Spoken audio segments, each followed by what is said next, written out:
मुझे इतनी खुशी है इस बात की कि तुम मेरी सेवा करना चाहते हो और मुझसे कोई भी सेवा लेने को तैयार हो। मैं तुम्हें ऐसी सेवा दूंगा जिसमें तुम मेरे भक्तों को मेरी सच्चरित्र पढ़ने के लिए प्रेरित करोगे।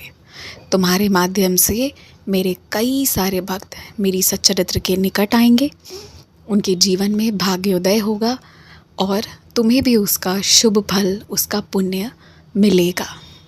तुम सेवा करना चाहते हो तो मैं तुम्हें बहुत प्यारी सेवाएं दूंगा, क्योंकि मैं ये अच्छे से जानता हूँ और कुछ हो ना हो पर तुम मेरे काम बहुत ईमानदारी से करते हो और हमेशा करोगे। अपनी मासी का, अपने मामा का, अपने चाचा चाची का, किसी का भी बोला हुआ कोई भी बात दिल से मत लगाओ, फिर चाहे उन्होंने जानबूझकर ही क्यों ना कहा। क्योंकि जब तुम किसी बात को बार बार याद कर रहे हो ना, तो तुम अपने आप को दुख पहुंचा रहे हो। तुम ऐसा मत करो, बिल्कुल मत करो। और हाँ, तुम्हें जो मंत्र पढ़ना पसंद है, जो पढ़कर तुम्हें अच्छा लगता है, तुम उसे पढ़ो, निरंतर पढ़ो, लगातार पढ़ो। मंत्रों की शक्ति बहुत ज़्यादा होती है, जीवन में उसका असर देखने को मिलेगा। इसका हिसाब किताब तुम्हें किसी को देना नहीं है, परमात्मा को मात्र देना है। तो इसलिए तुम निडर होकर पढ़ो।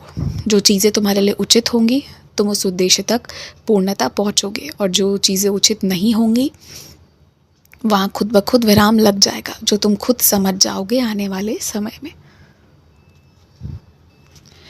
तुम सोचो कि तुम कितने सौभाग्यशाली हो कि मैं तुम्हें बढ़िया और नई चीज़ें दिलवा कर रखा हूँ। तुम्हारे सालों के प्रयोग किए हुए चीज़ों को कितने सारे लोग तुमसे मांग कर ले जा रहे हैं और फिर उसका उपयोग कर रहे हैं। तुम इसी से अंदाज़ा लगाओ तुम कितनी सौभाग्यशाली हो। तुम्हारे सालों का पुराना उपयोग किया गया पंखा कोई अपने घर खुशी से ले जा रहा है। तुम्हारे महीनों के पहने हुए घिसे हुए जूतों को कोई शौक़ से ले जाकर पहन रहा है। तुम्हारे पुराने कपड़े को कोई अच्छे से धोकर साफ करके शौक़ से पहन रहा है। तुम सोचो इसी से कि तुम कितने सौभाग्यशाली हो। मैंने तुम्हें हर एक चीज़ नई और अच्छी दी है। मैंने तुम्हें ऐसा कोई सामान नहीं दिया है जो पहले से किसी ने उपयोग किया हो। मैं तुम्हें हमेशा नई और अच्छी चीज़ें देता हूँ, क्योंकि मैं जानता हूँ कि तुम अच्छी चीज़ों का, नई चीज़ों का ही उपयोग कर पाओगा। किसी की उपयोग की हुई चीज़ों को तुम प्रयोग नहीं कर पाओगे, मुझे ये पता है। लेकिन तुम सोचो कि ये भी कितना बड़ा सौभाग्य है। तुम जैसा चाहते हो तुम्हें सब कुछ वैसा मिलता है। तो मैं तुमसे कुल मिलाकर ये कहना चाहता हूँ ना, कि अभी जैसे ग्रीष्म ऋतु है, आसपास सभी पेड़ पौधे, मनुष्य सभी परेशान हैं मौसम की वजह से। तो उस अनुसार ही ना तुम कुछ ऐसा दान करो या तुम कुछ ऐसा बढ़िया काम कर जाओ जो जन कल्याण के काम आए। जैसे किसी जगह पर नल बनवा दो, अगर व्यवस्था कर सकते हो तो कहीं नल की व्यवस्था हो जाएगी तो इसमें भी भलाई है तुम्हारी, लोगों की प्यास बुझेगी। या कहीं तुम निःशुल्क पेयजल का प्रबंध कर सकते हो तो वो कर दो। या जो लोग गर्मी में व्याकुल रहते हैं उनके लिए तुम पंखा, कूलर जो लगवा सकते हो तुम वो लगवा दो। तो जो भी तुम कर सकते हो, तुम अपनी क्षमता अनुसार आराम से जो कर सकते हो वो चीज़ तुम ज़रूर करो। यही एक तरीका है समाज को भलाई के रूप में अच्छी सीख देने का। क्योंकि तुम जितनों के जीवन में अच्छा करोगे ना, वो लोग भी कोशिश करेंगे कि आगे वो अच्छाई बरकरार रखें अपनी हैसियत अनुसार। अगर उन्हें 4 रोटी मिलेगी ना, तो वो 2 रोटी खाएंगे, 2 रोटी किसी भूखे को खिलाएंगे। वो भी तुमसे अच्छा सीखेंगे।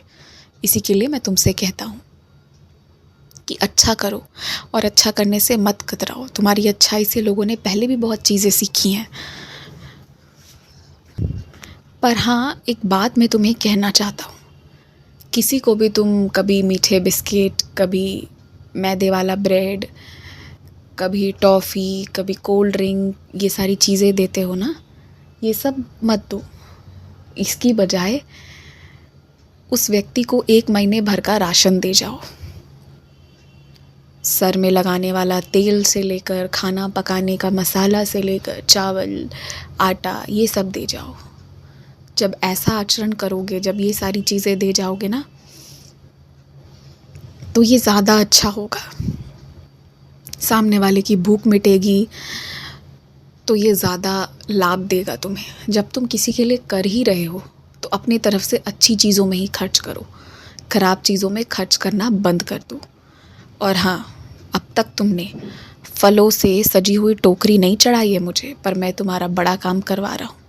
काम हो जाए फिर मेरी फलों की टोकरी लेकर आना, मुझे इंतज़ार रहेगा फलों की टोकरी का। ये बात याद रखना। खूब खुश रहो, आयुष्मान भवा।